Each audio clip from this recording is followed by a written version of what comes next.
Good morning, everyone, and welcome back to the 2021 PGA Championship here at the Ocean Course in Kiowa Island, South Carolina. We are very happy to welcome Garrick Higgo, who is currently ranked number 51, but rising quickly in the official world golf rankings. Garrick, welcome to your first PGA Championship. You're only 22 years old, and I would label you as the hottest player on the planet. 2 wins in the last month on the European Tour. Let's talk a little bit about your background in the United States, though. You played a little golf at UNLV and played a little high-caliber amateur golf, including some here in the state of South Carolina. Maybe talk a little bit about that. Yeah, I mean, played at UNLV for a year. Started in spring of 2018. Before that, I came over for US Junior, US Am, Sage Valley. But, I mean, I did well in the US Junior 1 year. I got to the quarterfinals or semifinals, I think. But other than that, I mean, I love golf out here. You enjoyed getting back to the United States a little bit, though, this week after your victories recently? Yeah, it's been a while. I think I haven't been back here in 2.5 years. Yeah, I'm looking forward to getting going. All right. We've got some questions from the floor. Let's start on microphone 3. Hi, mate. Can you just run us through, I guess, how you came through the South African system? I know you were a Junior President's Cup team member, etc., but what got you into golf and how did you get here today? Yeah, so obviously I started when I was really young, like most of us. And then just played the junior stuff back home, all the amateur stuff. Like I said earlier, I came over here for college, then went back after 1 year. Turned pro in 2019 on the Big Easy Tour, really. Then got my Sunshine Tour card, won twice, went to Europe for Q School, got my Challenge Tour card, and yeah, I won a co-sanctioned European Challenge Tour event, which kind of got me on the main tour for full time. And then obviously I've just won the last 2. So what you've been able to do is win on every level, which is an impressive feat. Is there any bit that was surprised that you've made this jump so quick, or is this what you were hoping for and expected to happen? I don't think I was expecting to do it this quickly, but obviously we all believe in ourselves, and you have to if you want to do it that quickly. But yeah, I'm not gonna. If someone said to me you were gonna do it, I was not gonna say no. So. And how excited are you, I guess, to take stock of where your game is at this level? Yeah, I think obviously I don't really know what to expect. My game is in good shape. I mean, I think I'm just going to learn a lot. Hopefully I have a good week. If not, I'll just learn. Juan? You know, so I understand Gary Player had a big influence on you and he helped you with a career. Can you talk a little bit about that? Yeah, so I met Gary for the first time when I was 9, I think. They've got I think he's got a holiday house on Goose Valley where we lived. We moved from Joburg to Goose Valley. And I was fortunate enough to play 9 holes with him when I was 9. And my dad passed away when I was 9. I think his mom passed away when he was that similar age. So we kind of have that connection as well. And he always sent me letters when I was young as well, just encouraging me to keep going. Yeah, and then all the way through my amateur career, when I played USAM at Oakland Hills, he phoned me the night before to say, you know, to run through the course and gave me some good tips. And then even through my pro career, helped me kind of start on the Sunshine Tour. Yeah, through all my wins, he's been there, and you know, he's been an awesome mentor to have. What about the South African major players and the caddies here? I mean, have they like embraced you and give you advice, and are you going to them? I mean, who do you talk to? Yeah, so yesterday I played with Charles and Louis for the first time. Charles gave me a lot of good tips, how to play different shots around the greens over here. Yeah, and we just talked about, you know, his career and how he kind of came through, and it was quite similar to what I've done now. So yeah, it's awesome. I just love learning from those guys. So I hear from the European Tour players that, I mean, one of the most impressive things with you is the putting. No, I mean it's unbelievable. I mean, how do you practice for that, and how do you do it? I mean, yeah. So that's funny because my putting last year wasn't my strength. My ball striking has always been pretty consistent, but my short game and putting hasn't been that good. So I knew I had to improve it, and yeah, it definitely is the best thing in my game at the moment.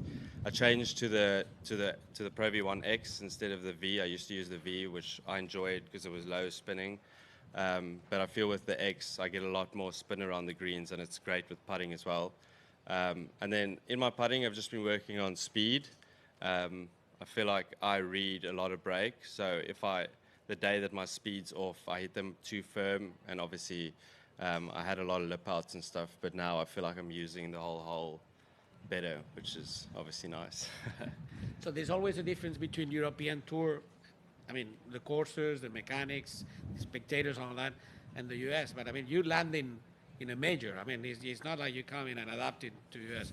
So the things that you've been doing in Europe in the last 4 weeks, Yeah. how do you feel they apply here? I mean, I think it'll be, I mean, I love playing in the wind. I grew up in Stellenbosch, Cape Town, where the wind blows every day. So I'm used to that. And I think, I mean, I'm used to all different kinds of grasses. So this isn't unfamiliar. And obviously, it doesn't matter where you play. You still have to beat everyone that plays there and shoot the score. So I think if my game is as good as it's been, I think I could do pretty well. But there's no expectations. All right, let's go to number 8, Doug. You read okay? Yeah, Good. it's right there. Considering these two majors, Garrick, being your first ones, what perceptions have you had of the PGA Championship and the U.S. Open both? Yeah, I mean, obviously, No, you're going bink, and what came to mind about the differences of them? the differences of the two events. Yeah. I mean, I watched the 2013 US Open at Marion. We went there to go watch that. I mean, it's unbelievable to be this side of the ropes. But I mean, it's just going to be a harder test. Obviously, the US Opens have been the hardest ones, you know. But I mean, this week it kind of feels like a US Open, although I haven't played one. But I'm looking forward to it. I love a good test. I love it when it's challenging. So yeah. I have to ask, what were you doing in Philadelphia in 2013? I played the Country Youth Junior, which was at I think it was in Quincy, Illinois. So yeah, that's. I mean, I don't think it's close, but then we kind of made a trip of it to go to Philadelphia and watch that. So that was your first major. Yeah, that was my first major. Let's go to Alex, number 7. Yeah. So, can you talk? You know, as you get older, a lot of the players that get older, their focus is really on the 4 majors, and the rest of them are obviously every week they're playing. But you're a young guy, and so you're just trying to make it out here. Do you feel like you still have the same focus as those 4 weeks are the biggest weeks, and then the rest of them are just tournaments? I think so. I mean, every week I try to do my best, which is a bit of a cliche, but I mean, I haven't played any majors, so I'm just looking forward to playing each week. I don't know where I will. I mean, I'm focused on Europe, but I mean, if my game keeps going the way it is, we'll see where I get to play it. Can you talk about? You said that you played with Louis and Charles for the first time yesterday. Yeah. Had you met them before? Yeah, I met them at the Junior President's Cup in 2017. Yeah. And what was your impression? It was awesome. We all know they are very chilled. Charles gave me a lot of advice. It was nice to hear the way he thinks about the game. I think we both think of it the same way. He's very aggressive. Yeah, I learned a lot. Let's go to Mike 3. Mate, I was talking to Trevor Immelman this morning about your time in that Junior President's Cup team, and he has high hopes that you can make the actual President's Cup team next time out because it's proven that from last time the youth can bring a dynamic that they've needed. Yeah. Is that on your radar? Yeah, for sure. I mean, it would be awesome to play for Trevor. It's obviously still a year away. But I mean, what a story that would be if I played for him in the Junior President's Cup. So yeah, I mean, it would be amazing. Okay, Juan, go ahead.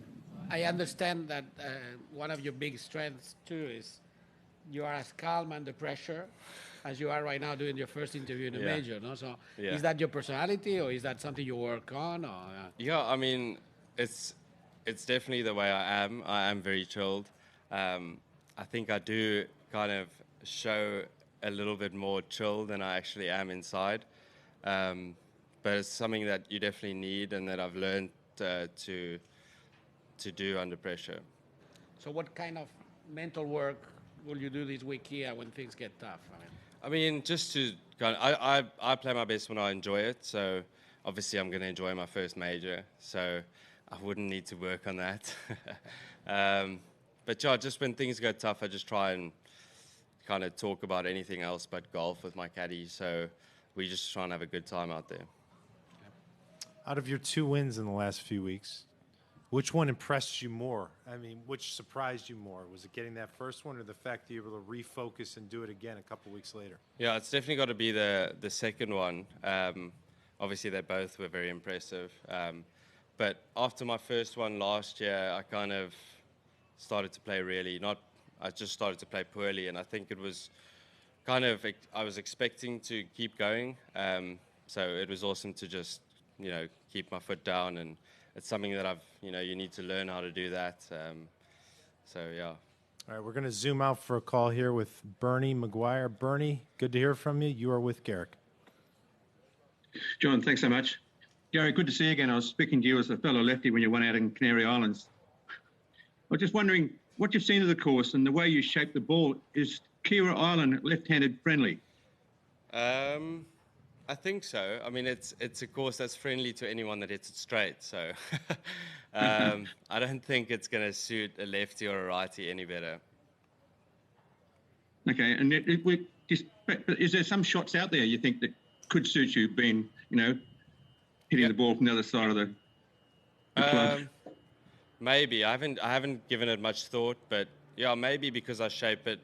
I think it's always different because I shape it for a righty that hits a fade. If this course suits somebody that fades it as a righty, then obviously it'll suit me because I draw it. But I don't know. I think you just need to be creative out there, and I think that's kind of something that I'm good at. Okay, great. Hope it goes well for you this week. Thanks. Thank you. Last question. Oh, well, let's go to Doug over here. I had one too. Yeah. Alex? We'll go Doug first. I was just curious when you talk about how chill you are. Have you ever thrown a club? No, actually, I haven't. No. Have you? I mean, I've been very angry on the golf course, so How would we know? I'm not going to tell you how. That's a secret. And curiously, Garrick, who else was on that Junior President's Cup team in 17 on your side? Yeah, it was. I think it was 4 South Africans: me, Christo Lamprecht, Jaden, and Luca Filippi. Then we had Carl Phillips, and quite a few other guys. There's 11 South Africans in the field this Yeah. week. That's the most they've had in at least probably for a decade or so. Yeah, I Is think that kind of a sign of South African golf right Yeah, now? South African golf's very good. I mean, Golf RSA has done a good job in South Africa with all the events and, bringing us over to Europe. And obviously the guys that, decided on their own to come to the US and, pursued golf this side. I think that's a brave move. And I just think all the South Africans love golf and we love winning and we love to compete. So I think that's a strength we all share. Yeah. Thanks. And Mr. Alex. Yeah. When were you at least either designated or when did you make the decision that you wanted to go to golf full time? At what age was that? Probably 14. I mean, I had to choose between rugby and cricket and all those sports. So, I mean, when you choose one, you kind of know that this is what you want to do. But obviously, I still had to do school and all that stuff. So. Right. And so then the South African Association, how did you get involved in that and how did you get to the point where you were traveling and doing all the things you were doing? Just winning. I mean, winning junior events, winning amateur events, you get better. Then you start to think about coming over to the US. The Golf RSA takes you to, if you make the squad, they take you to British Am, Links Trophy, all that stuff. And you get exposed. Obviously, coaches from the US start to see you and recruit you. So, When did you start traveling outside of South Africa? Probably when I was 13 or 12, went over to, North Berwick in Scotland for the US kids events there. And then when I came to the US for golf for the first time, it's probably 13, 14 to Pinehurst, and all those events. And obviously the events get bigger. So I went to US Junior, USAM in 2016. Yeah. And when did you go? Did you go to the British Am too? Yeah, in 2017 and 18. So you did the USAM in 16 and the Junior in 17? Yeah, I did the US Junior in 2016 and 17. and then in 2017 I missed out. So I played in the semi-finals in the US Junior against Matt Wolf and lost. Which obviously, if you get into the final, you get into the USAM, and then I lost in a playoff in the qualifier for the USAM One at Oakland Hill. just before that. So yeah. Who did you connect up with any Americans when you were over here that you still know or talk to at all? I mean, Kurt Kitayama plays on the European Tour. He went to UNLV, so I know him. I met Colin a few times when I was over there, played 9 holes with him yesterday. So, I mean, there are quite a few guys, but, I mean, Kurt's probably the guy I see the most from over here. How old's Kurt? How old is he? Yeah. He's a little older, Late I think. 20s Isn't he? or- 27, I think. Yeah. And you didn't play college golf, right? UNLV. I did. Oh, for 1 year. 1 year. Yeah. Well, that's not really playing One more college. semester than average. Adam Scott did that. 1 year, went to Europe, Yeah. started winning. Same college as well. Yeah. Adam never found the library, you know. Yeah. Didn't go to the library that much. Was it hard for you, because you're kind of starting out as a professional, to deal with last year? How? Sorry, I didn't hear that. Was it hard for you dealing with last year as, just being a professional? Yeah, I hardly at think, all? I mean, so I won the Sunshine Tour Champs just before lockdown. I was going to play a couple of invites on the European Tour, and obviously COVID hit. And then, I mean, I was going to focus on Challenge Tour for that year and then hopefully play Main Tour this year. And then, obviously, I think COVID was a good thing for me because the European Tour had to put on co-sanction between Challenge and Europe. And I won the Portugal one, which was a co-sanction, which gave me full exemption, played the Rolex events, DP. So I think I learned a lot from those events, and kind of that's how I grew so quickly and got confident enough to win again this year. So, I mean, I don't know. I think I've learned a lot, and my game has grown. So, yeah. The odd thing is those purses aren't that big.